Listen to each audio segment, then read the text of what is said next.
it's leading them into this false sense of security. Yeah. And I have spoken to very well educated, long-spanning career professionals that head and lead startup incubators that know going in that only 1 or 2 out of 10 succeed. And I'm like, are you for real? Welcome to Business Without Bullshit, podcast delivered by Navigate Biz. This is a series of business conversations with business owners, some of who you've heard of and some you probably haven't. But we can assure you they are conversations you need to hear, dispelling the myths in business and really getting to the crux of what business is about, how to be successful in times of challenge, but also in times of great growth. So sit back and relax and enjoy. Along this line, how to get money into the business if you don't have, finance or anything like that. I know we've spoken about this subject a number of times in different ways.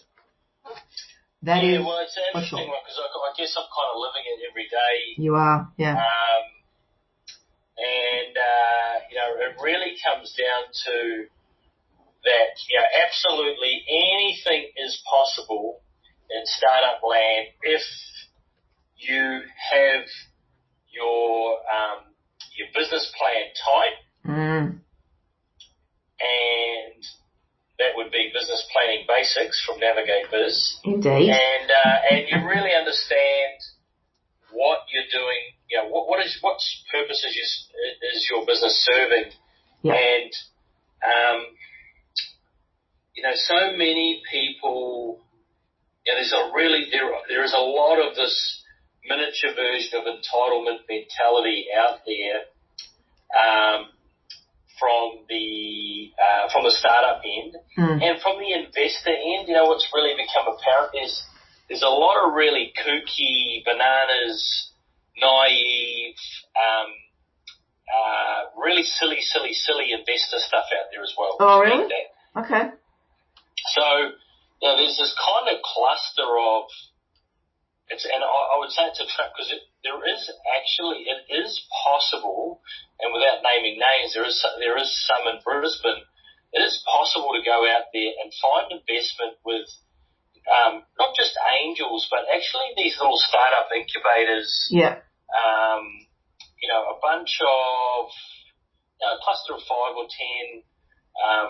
I want to say reasonably wealthy individuals. Often they're professional services, ex-professional services people. Right. And they're out there trying to fund, basically people's dreams.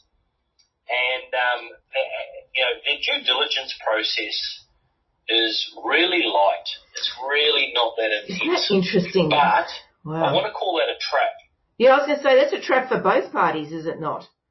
Well, it is. It's a trap, obviously, for the investor. But hey, yeah. What's the old saying? A fool on his money is easily parted. Indeed. But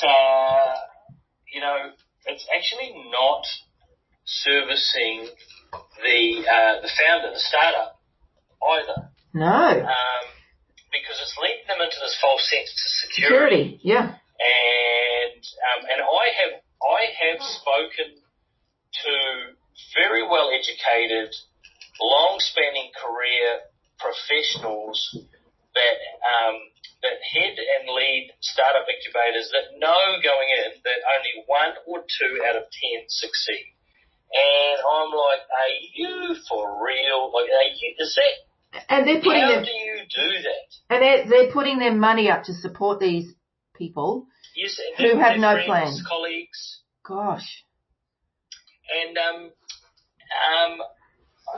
as I say, hey, for them, well, I feel like nature takes its course somewhat, but it doesn't help the founder actually hone their skills. No, it doesn't help the founder, because then it's all about the skill and the idea, and it's not about the business capability of that founder, which I think is the most concerning part around that whole scenario. So, I would say be really careful how easy it is to obtain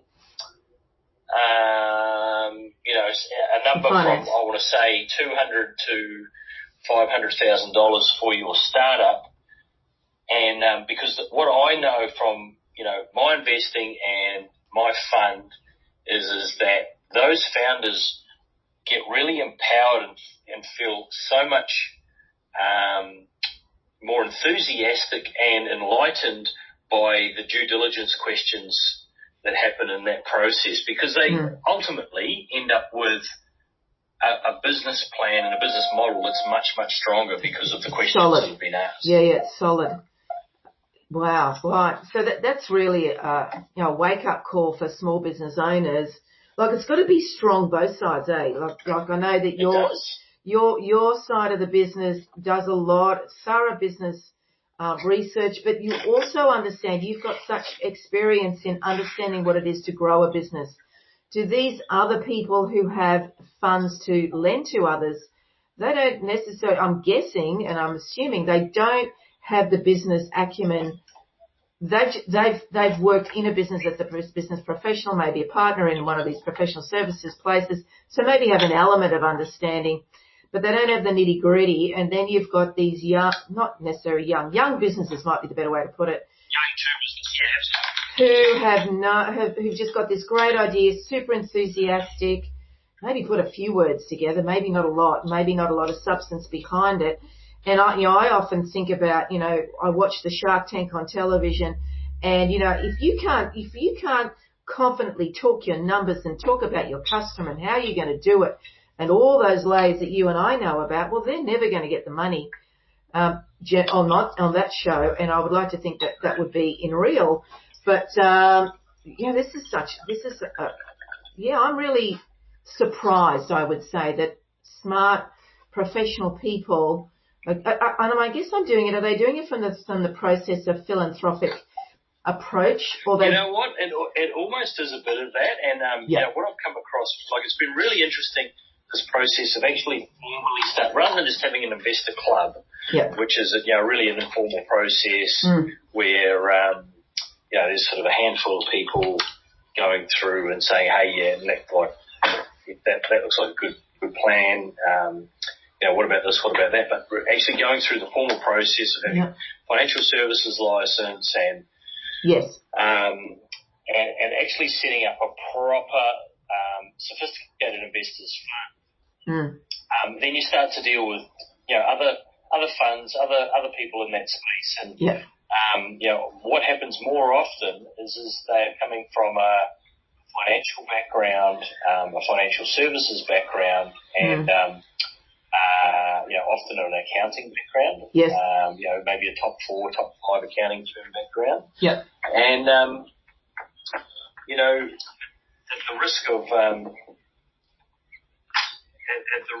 being a little bit out of line, like a lot of those people don't really have a lot of experience. No. In the trenches, in small and medium business land, and actually, certainly in startup land.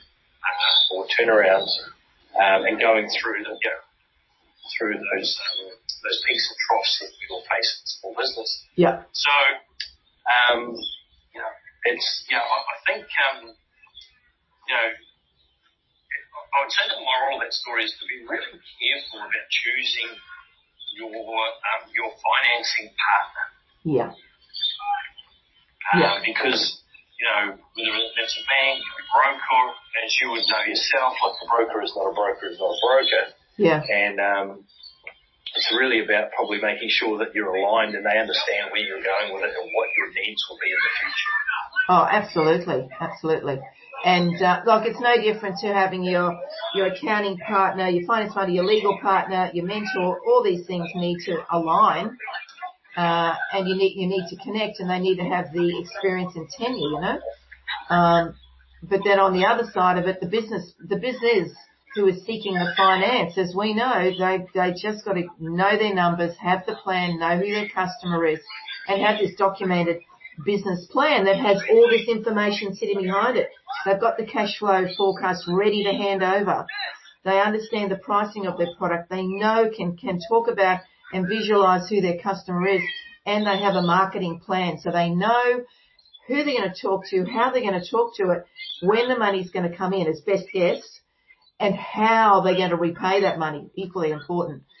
And so, the due diligence on both sides is so critical because it can have the impact, the ripple effect of that impact of it not going well from both sides is mind-blowing. It's, it's not a fun place to go. Aside from wasting a lot of money, which obviously is most people's first priority, it's also wasting a lot of time. Yeah. How rather than short-circuiting and going, hey, you know what, you need to do this, this, and this to be able to obtain the money. Yeah. And then actually going back to the drawing board and doing that really early on in the piece. Yeah. Going sort of with that, maybe some naive money in the short term is actually not contributing a lot to your business plan. You can end up wasting 2 or 3 years till you actually end up back at the same point anyway. Back at the beginning again, yeah. And as you say, this false sense of security that, I've got an investor, they're really, I've got the money pretty easy. Oh, well, this must be an awesome business model. I'm not, maybe they're not even thinking that. They're just thinking, I'm going to be this huge success. And that's not guaranteed either. Nothing's guaranteed. Yeah. Nothing's guaranteed. No. But what I would say is, it's really critical to have, someone in there that's really focused on being able to generate the revenue. Yeah. Hey, when we have our meetings, we talk about, hey, what products have we got, where we can get these products to market so that, hey, at least we've got the opportunity to generate some revenue. And a plan. Hey, as we talked about many, many times, is that, constantly sitting there chasing that perfection, trying to get this, beautiful, perfect, shiny thing out of the box one day, isn't necessarily the best thing for the business. No. And so, you've got to be focused on that road to commercialization. Yeah, indeed, absolutely. I really like the way this started this conversation, and I just wonder whether there's something more that we should be sharing about your insights of what you've seen to let our business owners be aware more. It's a really interesting space. Hey, as you know, it's one that I thoroughly enjoy because it just gets me close to business owners. But you're right in there, yeah. But, certainly in that early foundation side of it where, they're trying to, I suppose, give birth to their dreams, and it's probably beyond what their means or capability is. Yeah. And I suppose often that they're really focused on that next hurdle rather than zooming out and going, well, actually, if we do this, this, and this, we can secure things for a much longer period of time rather than just going from little gatepost to gatepost. Yeah. Yes. It's the same concept of looking at the bigger goals, finding out what the opportunity is, and then work backwards about what you've got to do eventually each day to achieve that, instead of just, as you say, leapfrogging from one stepping stone to the next and not feeling you're going anywhere. And because you're probably not, you might even be going in circles, for goodness sake, if you're not looking wider and at the bigger plan. Which is the danger. 100% right. It's the same process. Zoom out, think bigger, zoom out, get bigger goals, zoom out, solve a bigger problem. All of those things really just tie into that same message, I guess, that we're always talking about. Yeah, indeed. Very nice. All right. Well, I think we've covered that quite well, and it looks like you're about to pick up children. I'm at soccer. You're at soccer, yeah. Tuesdays and Thursdays. Very nice. Very good. Okay. All right. Thank you for listening to this episode of Business Without BS podcast. Make sure you check out our website at www.navigatebiz.com, where you can connect with our other social platforms, look at all our programs, and of course check out our previous podcast episodes. And hey, if you got some value out of this podcast, please share with your contacts, family and friends. We look forward to seeing you at the next Business Without BS podcast.